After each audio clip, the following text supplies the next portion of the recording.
Well, welcome back, everyone. I think we can get started. So we're on our second half of the final exam review on exercise 9. Our goal is just to solve as many questions here as we can in the time we have. 50 minutes always feels like it's a short amount of time for a class, but that's why I'm kind of glad that we are spending both Monday and Wednesday today going over the final exam review. I don't have a ton of announcements, just a couple things to reiterate. Our last section for homework is section 8.3, which is due today.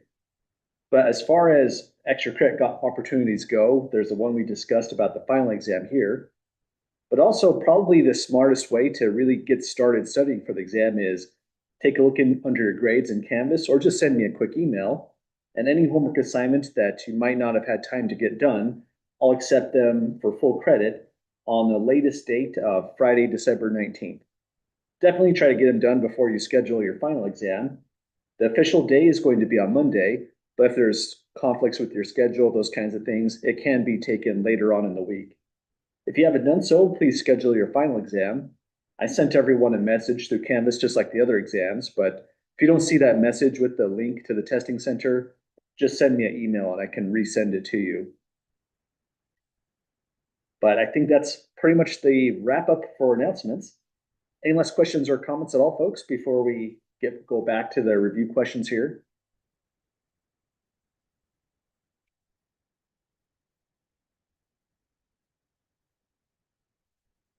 Okay, well, let's go through those problems, see how they work out.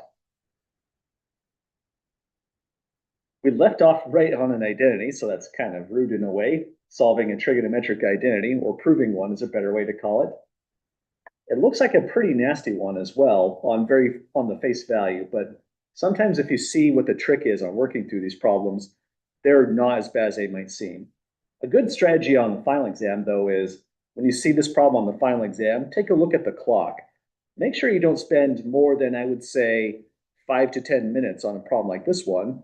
If you don't see the solution to this, the connection, what you have to do in about 5 to 10 minutes, then just move on to the next part of the exam and let your subconscious chew on it for a problem to come back to. There's a couple pretty good ways that I could see personally on solving this one, but one way was really just kind of the brute force method. The numerator is factored nicely, but if we undo that factorization, we might be able to solve how to prove this identity. So let's begin on the right-hand side. RHS, just our way to say that quickly. Now let's start distributing. Multiply 1 by 1. 1 plus sine x, 1 times sine x to get plus sine x. Keep on going, distribute negative sine x. Then here to here will be minus sine squared x. And we get a nice cancellation in the middle. So this factorization might have been apparent to you. You just get a perfect square here. That's 1 times 1 for 1 squared. Minus another perfect square. This is just the factorization for a difference of squares in the numerator. So kind of a nice simplification. Denominator is cosine squared.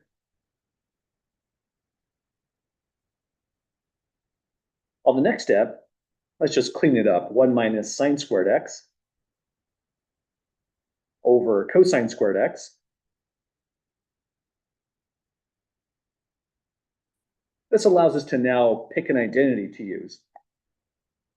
Really, it's the Pythagorean identity, but it's just rewritten in a strange form. We've encountered this kind of a situation before. We're used to seeing cosine squared x plus sine squared x equals 1, but we also have to train our mind to see this really 3 different ways. If you see a sine squared occur, that's a part of this formula, and so is the 1. So solve this for cosine squared, and we get cosine squared x is really 1 minus sine squared x, the same thing we have in that numerator. And then that's the substitution we can make. Just another kind of disguised Pythagorean identity. It's a trick to this one. So in our numerator, now we're writing in cosine squared x. Denominator is still cosine squared x. We never did anything to it. And this allows a cancellation. Cosine squared over cosine squared gives us exactly 1. which is our left-hand side. So since we emerged exactly on the left-hand side, taking just ordinary algebraic steps, we didn't break equality at any one of these steps. This proves the identity. Well, any questions at all, folks? Running through that first kind of a rough warm-up example to start us off today.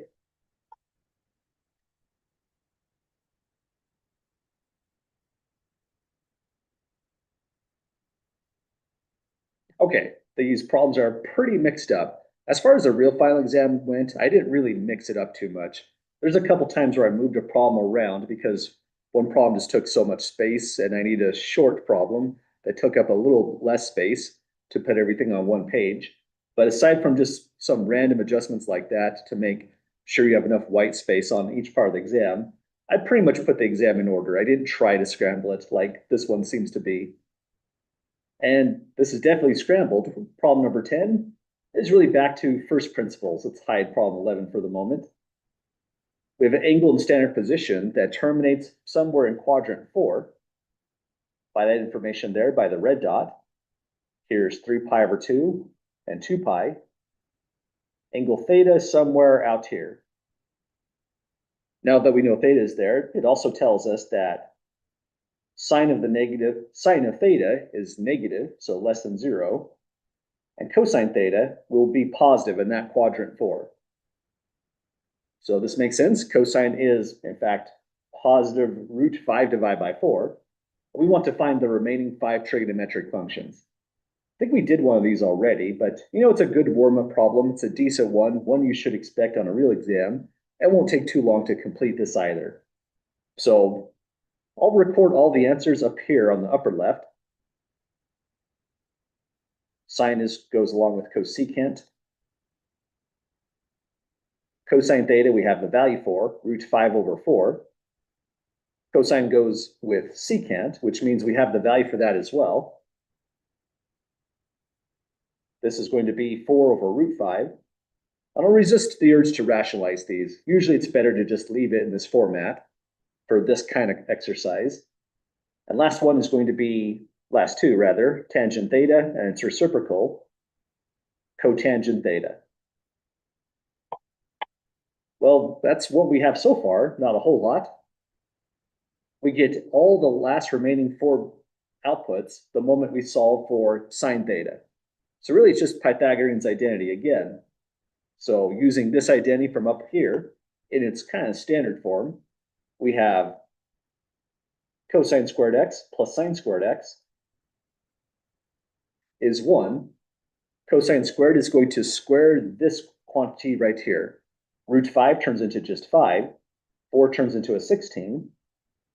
So we get 5/16 plus sine squared x is 16/16.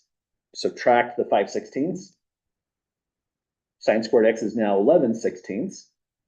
And now here's where we use this information. Sine is negative, so take the square root.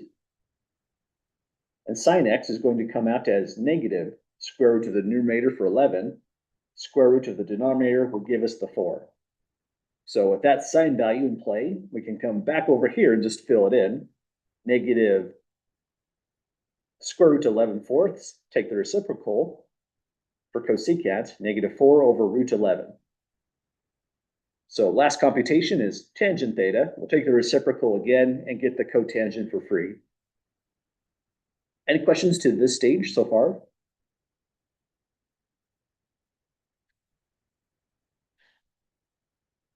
Okay, so tangent theta, we just have to recall that this is sine theta divided by cosine theta. We have the sine theta value computed, the cosine theta value was given. So put both of those together, and we now have sine theta is negative a root 11/4. Then for cosine theta, root 5/4. Kind of an awkward little expression there. We have the divisions by 4 will cancel off, and it's just negative root 11 over square root of 5. I'll leave it in that format, just kind of separated radicals. So tangent theta is negative root 11 over square root 5. So back up here on the chart, cotangent is just a reciprocal of tangent. So we get negative root 5 over square root 11. All the answers are now finally here. And it's a good question, even though we've done it twice, because it really forces you to think about what is cosecant. We're really implicitly using identity that cosecant is 1 over sine whenever we're taking that reciprocal. So writing these things down is a great way to start off an exam, to just kind of jog the memory on what is really cosecant, secant, and cotangent. Another good use of Pythagorean's identity. So it looks like next is evaluations of some trigonometric quantities. Any last questions on problem 10 before we move on to the next?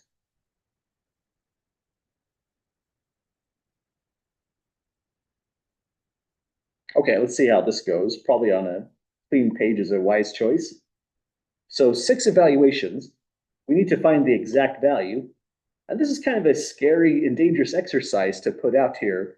Now the calculators are on the table. We can't throw these values necessarily in the calculator and get the exact value whatsoever.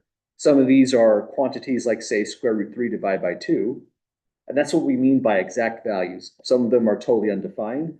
And so if we try to power through some of these using a calculator, we may not get the right value whatsoever. So watch out for this. This is an implicit assumption, and it's just being emphasized on this problem. We want the exact values. First one, secant 270 degrees.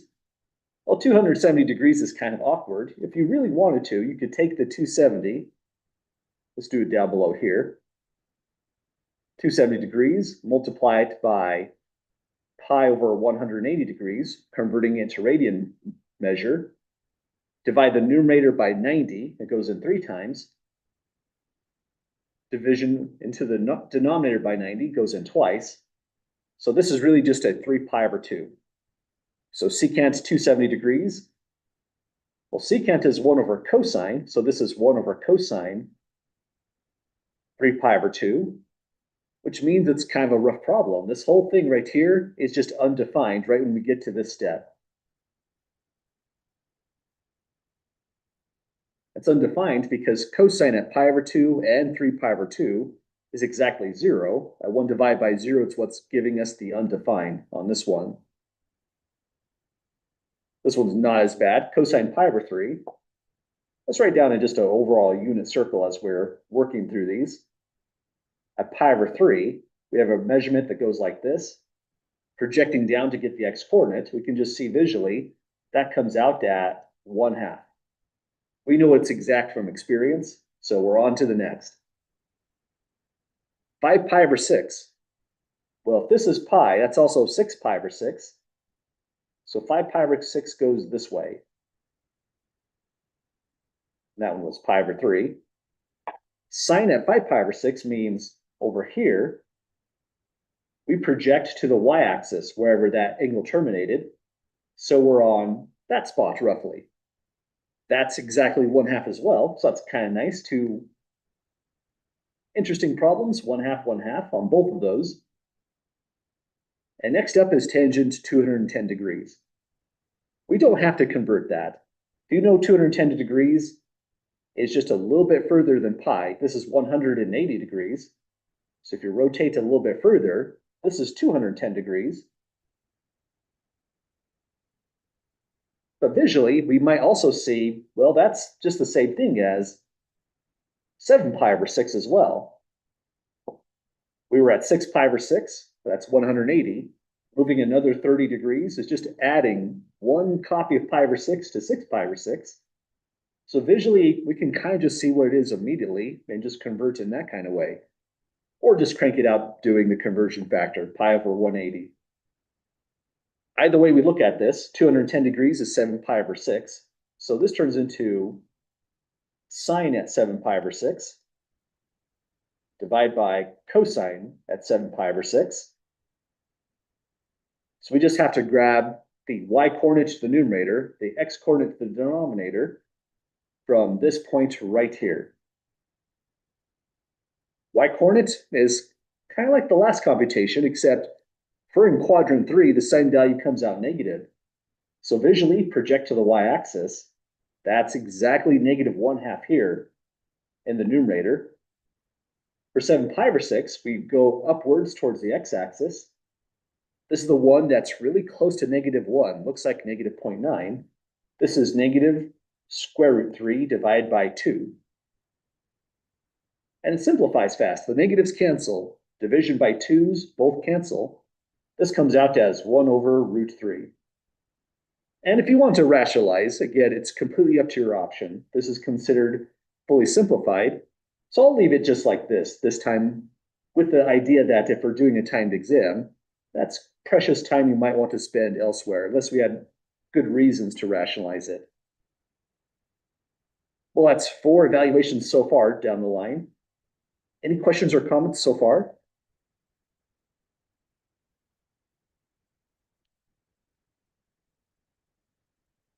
Okay, notice that there is a freebie on this. If you did sine 5 pi over 6, you've also essentially done cosecant 5 pi over 6. It's 1 over the sine value, but then when you multiply by the reciprocal of 1/2, you just get 2. So just like we did in the last problem, sine and cosecant are just connected by the reciprocal of each other. You could have wrote this 2 over 1 to really make that connection, but it simplifies down to just a 2. So that's kind of a nice freebie. This one's not a freebie. This one we'll do from scratch. A good mnemonic here is that tangent and cotangent both have sine or cosine somewhere. But when it comes to cotangent, co reminds us of cosine and is telling us cosine is what comes first. Well, that's one way to think about it. So cosine is in the numerator for a cotangent. It's cosine at pi over 2 divided by sine at pi over 2. We might feel a little bit leery because we had undefined on this one at 3 pi over 2. This one comes out as 0 divided by 1, but that one is defined. Sometimes it's easy to get these mixed up. 0 in the denominator is the undefined, but this one is defined. It's exactly 0. So cotangent pi over 2 gives us the value 0 exactly. Well, we did it, folks. This is the rundown of some of those evaluations. Somewhere further down on the notes has some inverse function evaluations as well. Well, we'll see what's going on with the next concept, but any questions first, getting through this one?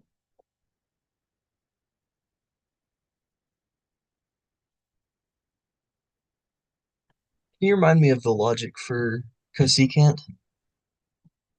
For the cosecant on this one, yeah, absolutely.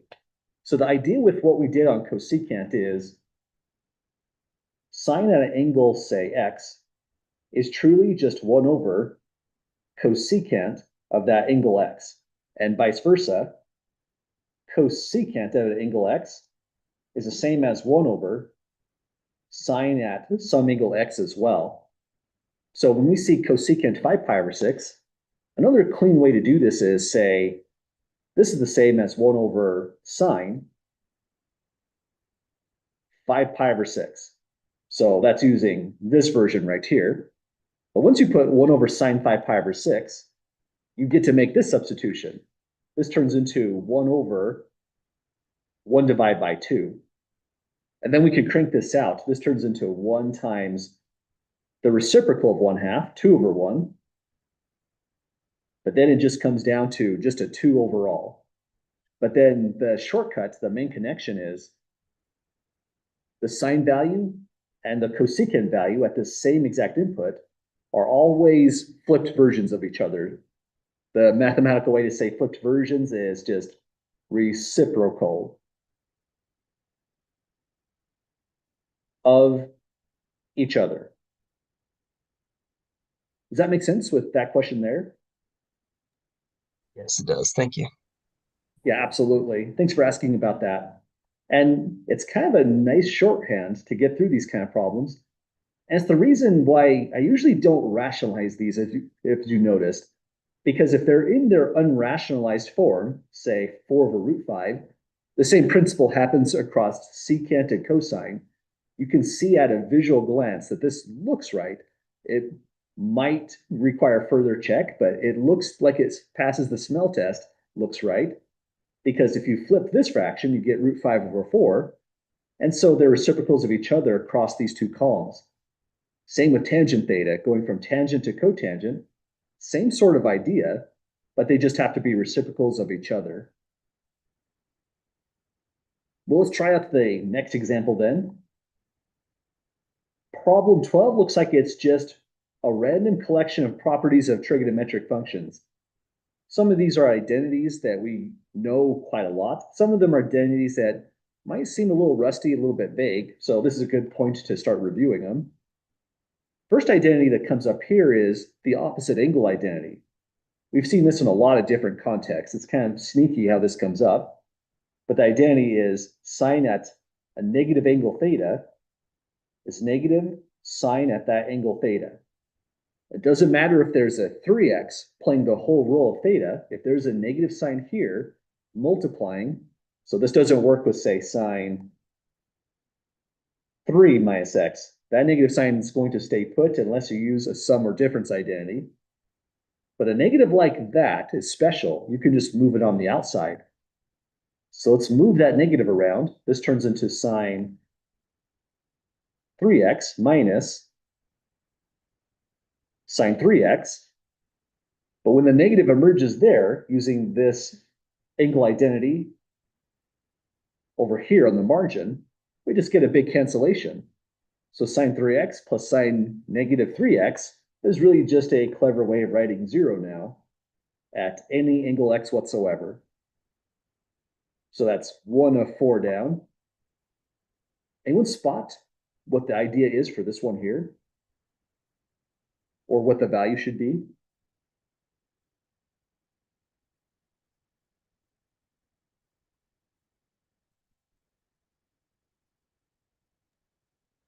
That would be 1, right? Yeah, absolutely. Good call, Andrew.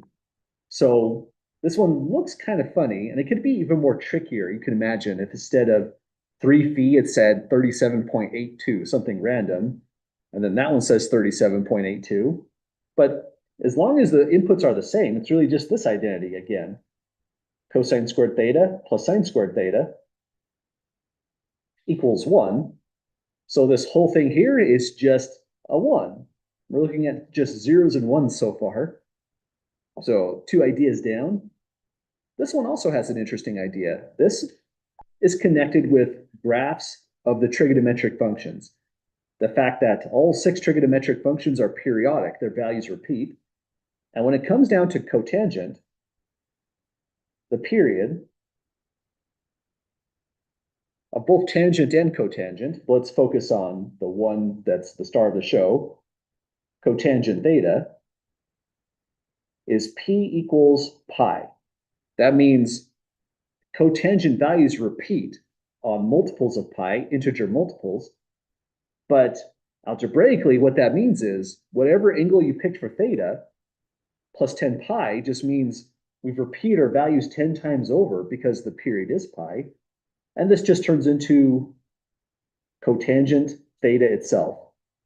So cotangent theta plus 10 pi, no change whatsoever. It's just cotangent theta. Just kind of a strange concept. But we can also see it kind of graphically. I think this is a fun way to look into it.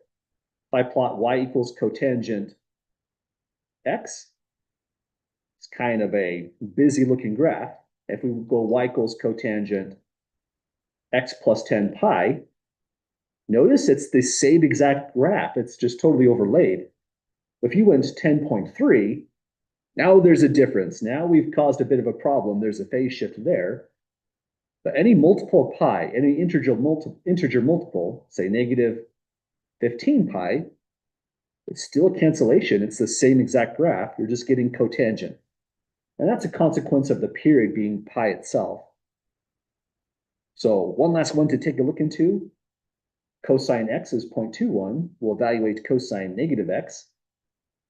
Really, that's just the other opposite angle identity, like the one we started out with. Let's put it down here just so that all the identities are sort of on the right in the margin. The identity for cosine is that cosine negative theta is cosine theta itself. The negative sign just cancels out. So if we're told that cosine x is 0.21, that's interesting information. But if we have to evaluate cosine negative x, that sounds like we're doing some whole different question. Well, we're not really. Cosine negative x becomes cosine x, which is 0.21. So we just use the property, then substitute in the value for the function. It was given to be 0.21, and the whole question is over right at that stage. So this is the fun identity where you can just literally delete a negative sign. You don't even have to account for it. The one in part A, well, not really part A, but the first part was trickier because you have to navigate with a negative sign, pull it out front as a factor. Well, that's kind of a short roundup of different trigonometric properties and identities. Any questions at all, folks, running through any of those four?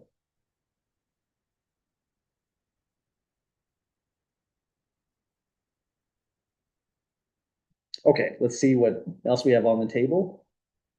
Now, speaking of graphs and periodicity, here's our first graphing problem. On the real final exam, it's going to be at a maximum 2 graphing problems. And I'll try to get it spread out. So if I ask a problem to graph tangent, maybe the next one is something like sine, not a cotangent. So they'll be randomly selected amongst the 6 trigonometric functions. So if you review the homework sets, section 6.2, 6.3, or go back to the sample exams, that would be a great roundup of really any kind of question I'm going to ask. It's going to be the same kind of wording that we did in the lecture notes as well as the homework exercises. And I give a lot of partial credit for just knowing what the shape of tangent is. If you get a little bit mixed up on some of the details, like say exactly where it starts, exactly where it ends, but you're writing down what the right period is, what the right shape is of tangent, then you'll get a lot of partial credit on this kind of problem. So let's run through this one carefully. First thing we want is the period of this thing. So we often abbreviate P for period. And the idea is we use the ordinary period of tangent, which is pi to start out. But anything that multiplies x right here changes the period. So if we multiply by pi over 3, then coming down here to get the new period, we divide by pi over 3. So this becomes pi times 3 over pi, and we just get 3 itself. So new period on this one, exactly 3. Next thing we want, that was the P for period. The next thing we would like to get is the phase shift. We often use PS to stand for phase shift. Be weird to change that now, so let's continue to call it a phase shift. This part is a little bit tricky. We always kind of emphasize that there's a sign change on phase shift. Easy to miss. So if it's a negative pi over 3, the phase shift turns into positive pi over 3. It's not the full story either. This factor here, pi over 3, also divides down here, giving us our full phase shift. So we divide by pi over 3 again. It's a faster division. Pi over 3 divided by pi over 3 comes out exactly as 1. And so we have the 2 core elements that's going to dictate what this tangent curve looks like. We're going to graph it over 2 full periods. We want all the vertical asymptotes as dashed lines. We want the exact values on the x-axis, y-axis for the scale. But really from here on out, there's 3 additional things that we just produced. Once we know the period, we can say what the increment is. Every time we did a plot on any one of those 6 trigonometric functions, it was always 5 points. That was kind of a nice pattern that every single time we did it, we went for 5 points. And the distance between all those points, we called it the increment every single time. The increment depends on the function. For tangent and cotangent, it's 1/2 the period. For all the other functions, it was 1/4 times the period. So if it's 1/2 times the period, it's 1/2 times 3.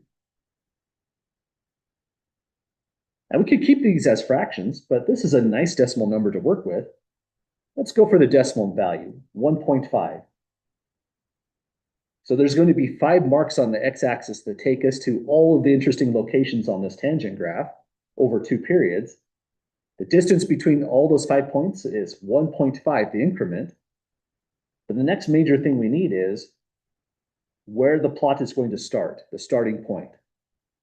And it is tricky for tangent. On the tangent starting point, the formula goes -1/2 period plus phase shift. So once we got to the 1/2 period, that was helpful. That's going to go right here. We'll have a -1.5. As far as the phase shift goes, we'll just substitute in a 1 here. So that's the information we used for tangent. If it was a secant, it's similar. It's -1/4 of the period. But for every other trigonometric function, the starting point is exactly whatever the phase shift was. So the two exceptions are tangent and secant. So putting in the information, our starting value is going to be at -1.5 plus the phase shift, which is 1. So it's going to start at exactly -0.5 is where our plot begins. And we could just write out all 5 tick marks right at this moment. This part is just a quick check to make sure we really have all the right values once we start to sketch them. Because we're going over 2 periods, we're going to end by taking the starting value, -0.5, add twice the period. So 2 times p. P is 3 over here. So this is going to be -0.5 plus 2 times 3. So -0.5 plus 6. Finally, that tells us we end at 5.5. So we're about ready to start the sketch. Any questions at all, folks, with the initial analysis?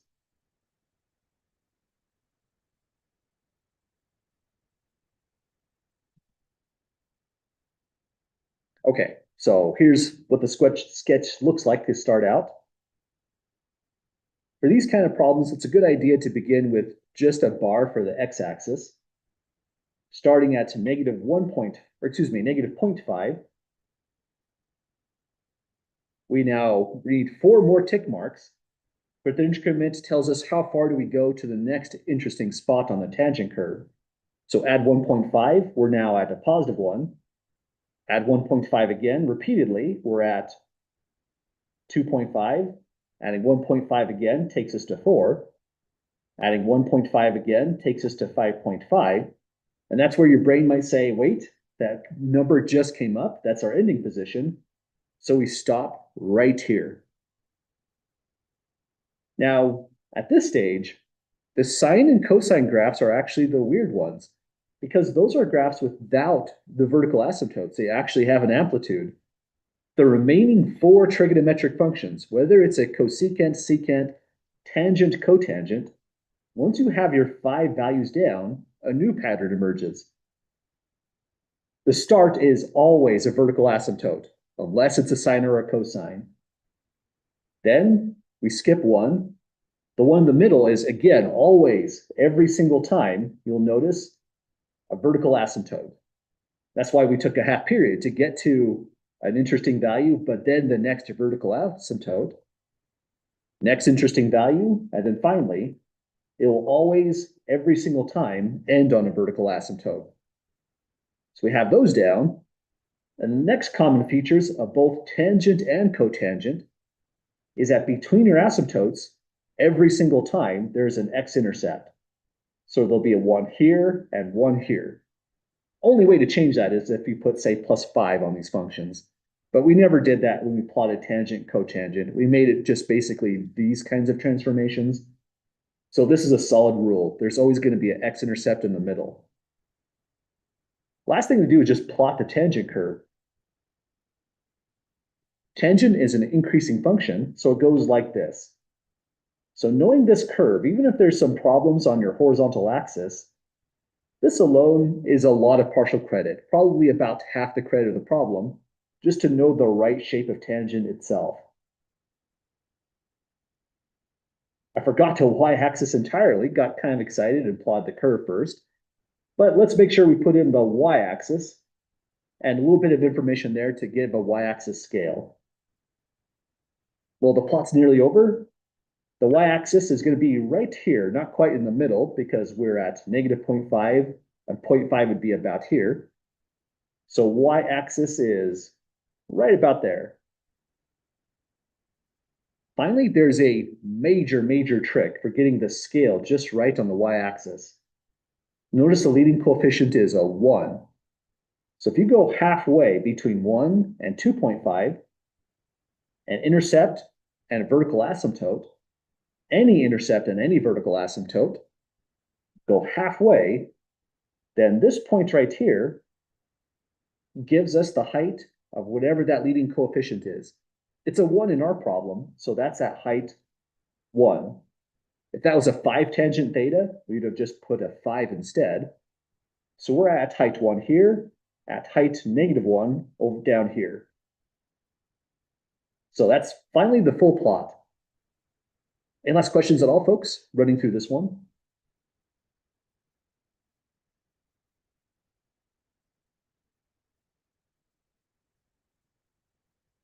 Okay, been a while since we've done some of these. I think you'll find just reviewing some of the exercises, do some of the practice exam problems, this kind of stuff comes back pretty fast. Think about the things that are exceptional. Like, for example, almost every plot has vertical asymptotes, so sine and cosine are exceptional.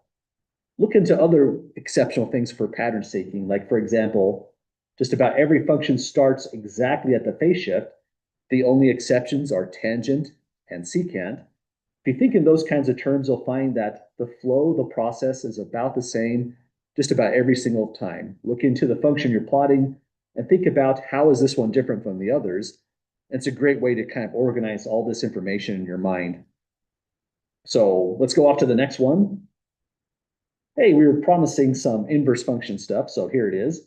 Just a few quick problems to think about. It says find the exact values of each of the following quantities, if possible. This one we need to be really careful about because it's easy to put down a value that looks right, but then suddenly it gets marked wrong and it's mysterious why.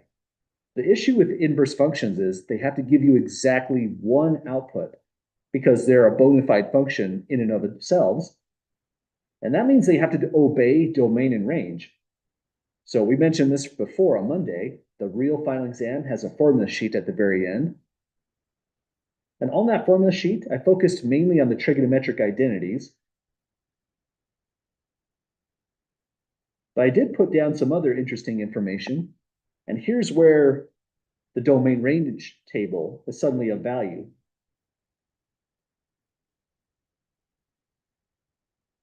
Let's put it in here just to make it apparent in context. So now that we have that down, let's think about what the unit circle should look like for sine inverse. For the sine inverse scenario, the major thing we want to look into is what is the range of sine inverse? It goes from -π/2 all the way up to +π/2. And so that means when we say, what is arcsine of -1, this one outputs not 3π/2, which seems unfair because sine at 3π/2 really is -1, but 3π/2 is way out of range. It ends at π/2. The right value for sine inverse or arcsine -1 is -π/2. We get -1 here, it's coterminal to 3π/2 at the same time, but arcsine can only give you one exact angle, and that's the one angle by the definition of sine inverse with that particular range. Does that make sense to folks on that one there?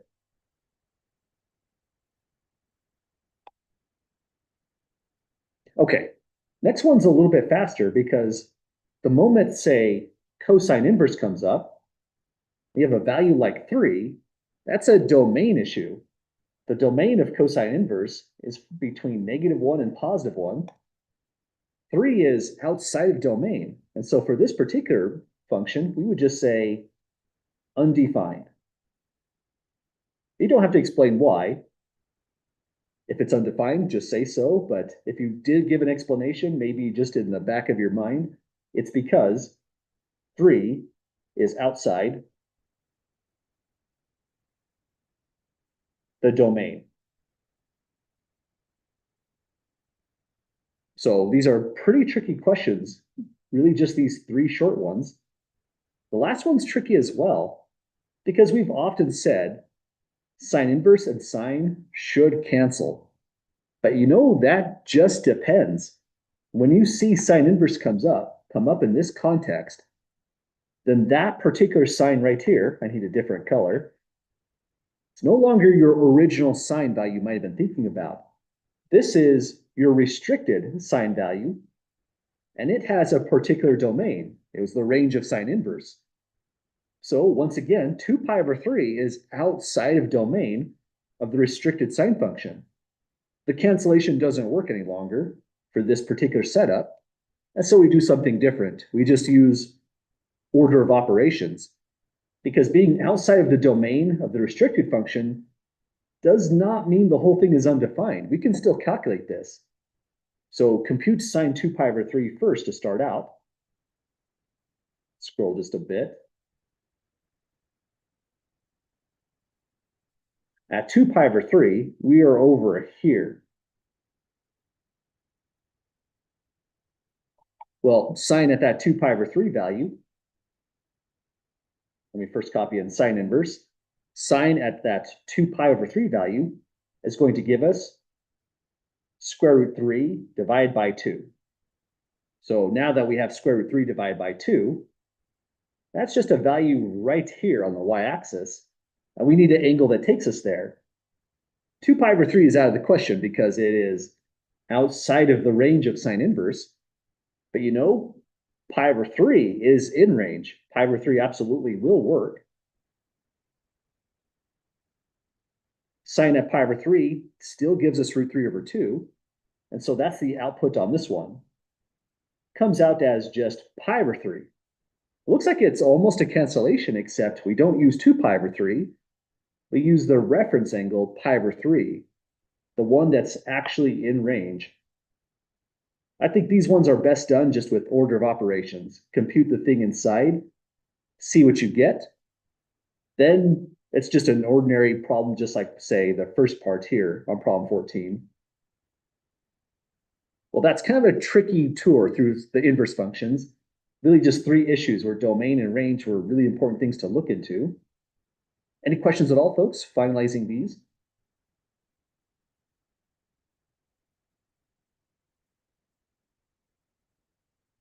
Okay, well, let's take a look into what we have going on next. Looks like at this part, we're into chapter 8 ground. Law of sines, laws of cosines, and the polar coordinates are going to be the last topics on the final exam. And don't forget, there's also an extra credit off topic. If you decide to read the notes 8.8, the full solutions are posted. If you practice these problems right here, these are well targeted to the last question on the final exam, which is just for extra credit. So it'll be the one dealing with vectors, doing some weird looking operations. Will feel really weird because you might say to yourself, hey, we haven't done this in class, but that's why that's the extra credit topic, the very last problem. Well, let's see if we can get through a couple problems with the time we have. This one's an area problem. Just find the area of the triangle given below. It's an awkward one at 95 degrees.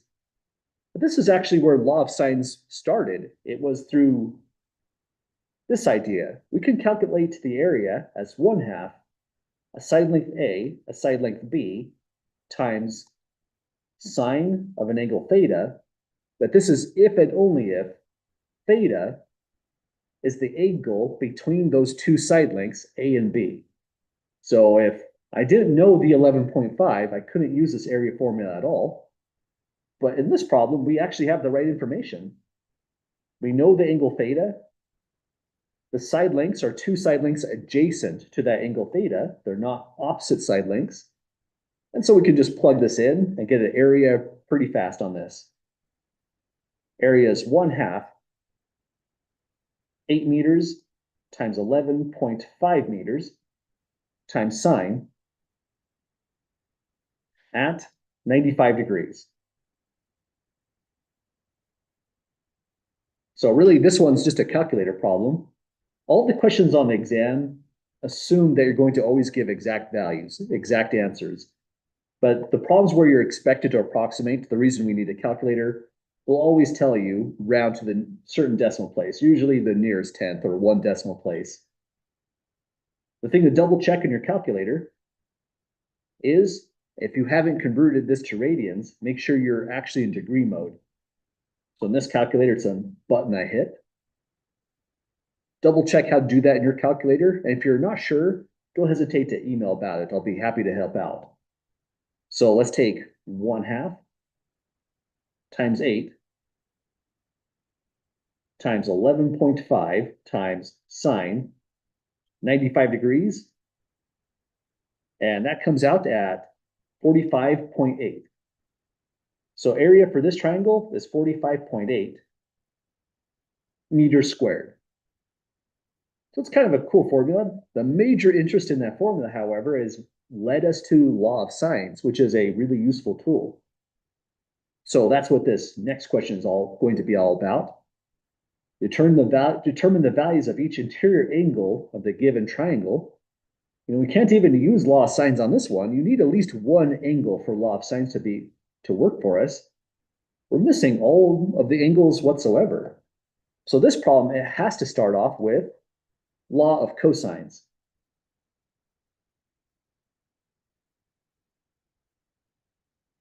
Well, I might not be able to find all the angles with the time we have. Let's make this our last problem of the day. I'll find one angle with law of cosines and then hint at use law of sines and then a trickier way to get the final angle. And as a reminder, if you want to come back to review the rest of these problems, I'll be solving these and uploading them, the full solutions, on Friday. For law of cosines, I'll solve for this measurement. This will be lowercase a. Opposite of the angle B is this measurement, 15 meters, so I'll call this lowercase b. Opposite of angle C is this measurement, 12.5 millimeters, so I'll call this lowercase c. Law of cosines then says this side length, a squared, is equal to these two side lengths squared and summed together, b squared plus c squared minus 2 times the same lengths, b times c, times cosine of the angle A. So we relate a squared with the angle A on these two opposite sides and use these two adjacent legs here for the rest. So filling this in, a squared is going to be equal to 15 squared plus 12.5 squared minus 2 times 15 times 12.5 times cosine A. And now it's just kind of a really big calculator problem. I forgot to put in the A value.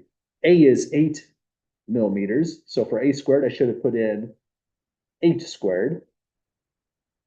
So we've got a 64 on the left. The rest is just a calculator problem. So let's work this out. 15 squared plus 12.5 squared gives us 381.25. Then this next part, minus 2 times 15 times 12.5, gives us negative 375 times cosine A. So next step, let's subtract 381.25 from both sides of that equation. 64 minus 381.25 gives us negative 317.25 equals negative 375 cosine A. We've almost got our cosine A isolated. Divide both sides by negative 375.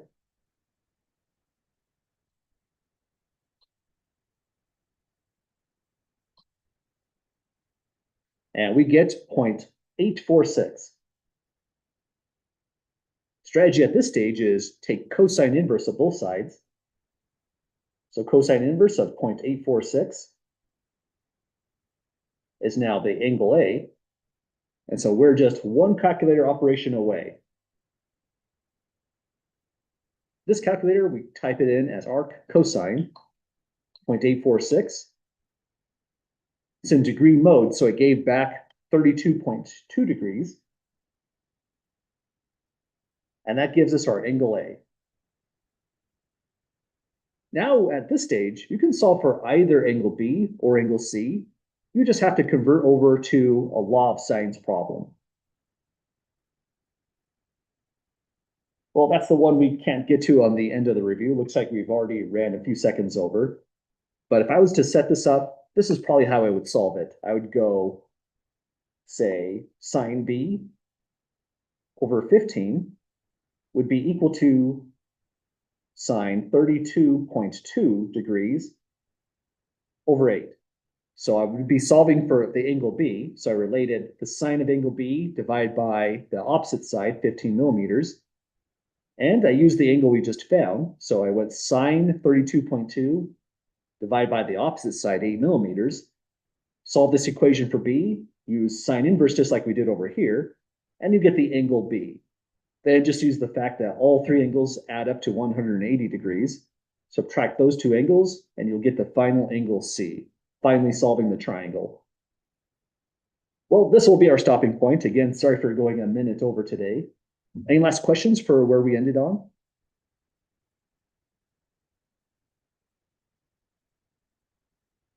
Okay, well, it's been a fun adventure going through trigonometry with you all. As you're studying for the final exam, keep in mind I'm open for email questions at any point, so don't hesitate to write. I'll be happy to help out. Definitely take a look at this one right here. This is a real final exam that I gave last time I taught this course. So this is a great way to kind of benchmark your understanding for this kind of material. And you can see the other ones and the review that I'll finalize here for further review topics. But have a great night, folks. Try not to work too hard. And this is really our last official class. We won't have class held on next week. We won't have office hours. I'll still be open to questions and those kinds of things. Don't hesitate to write. Have a good one. Thank you. You bet. Take care.